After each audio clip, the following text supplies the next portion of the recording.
third floor. So, yun lang ang buhay ng isang ordinaryong empleyado. So, pumasok na nga po yung tax. Sobra talaga akong ayan, naiiyak ako. Grabe, lumiit na lang tuloy yung sweldo ko.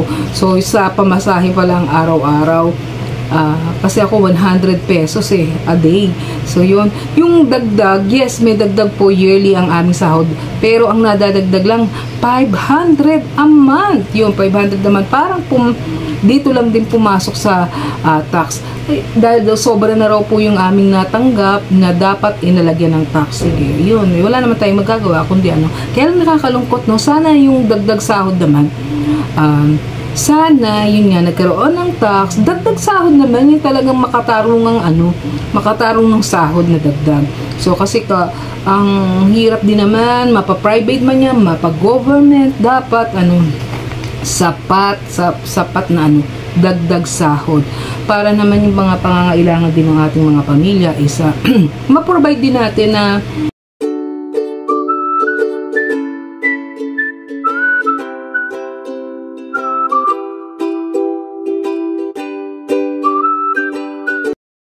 Hi guys! Welcome po sa aking channel. Slim Malakay po. Simplify Happiness. Simpleng buhay. Buhay na walang arte, less stress. Join me guys sa aking simpleng vlog for today. Isang magandang buhay po sa ating lahat.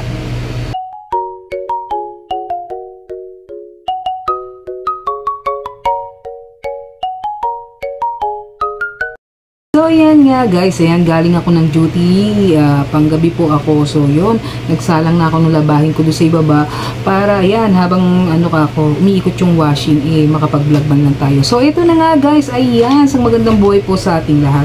So, ito nga guys, ayan, pumasok na yung tax na sinasabi ko sa inyo guys, talaga, grabe.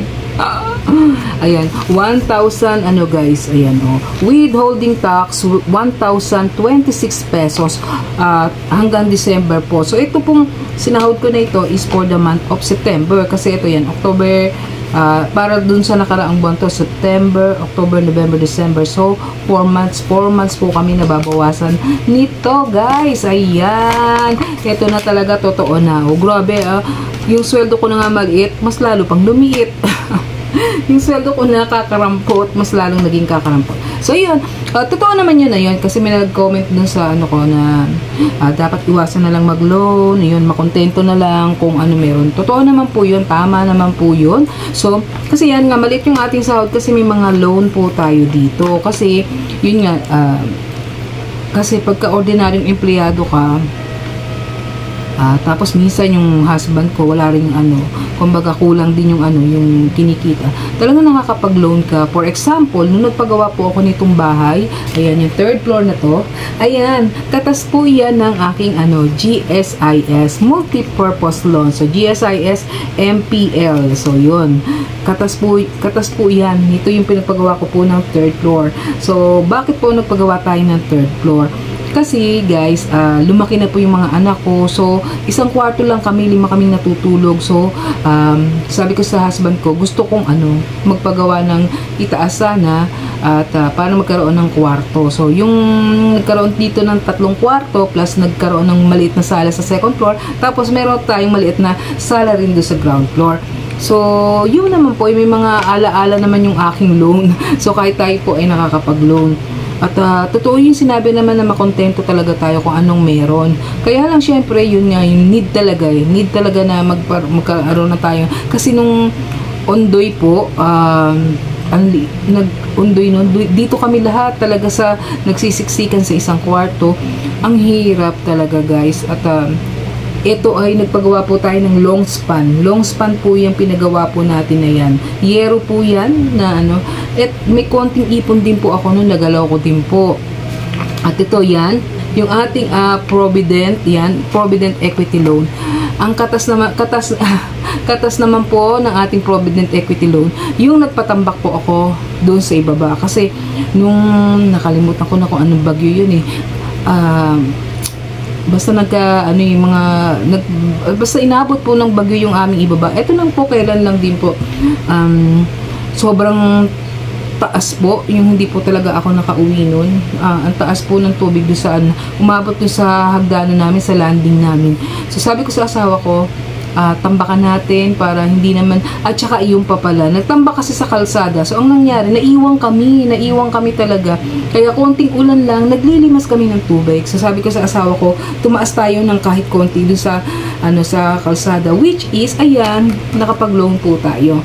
At then nirenew ko po yun, nag-loan po ako uli dito. Nagpagawa naman po tayo ng CR sa itaas, pinaayos na po natin, nilagay na po natin ng magandang pinaganda po natin ng konti. Kasi nga po, pag bumabagyo, hindi kami makababa pag sobrang lalim ng tubig. So, dito lang kami sa second floor at saka sa third floor. So, yun lang ang buhay ng isang ordinaryong empleyado.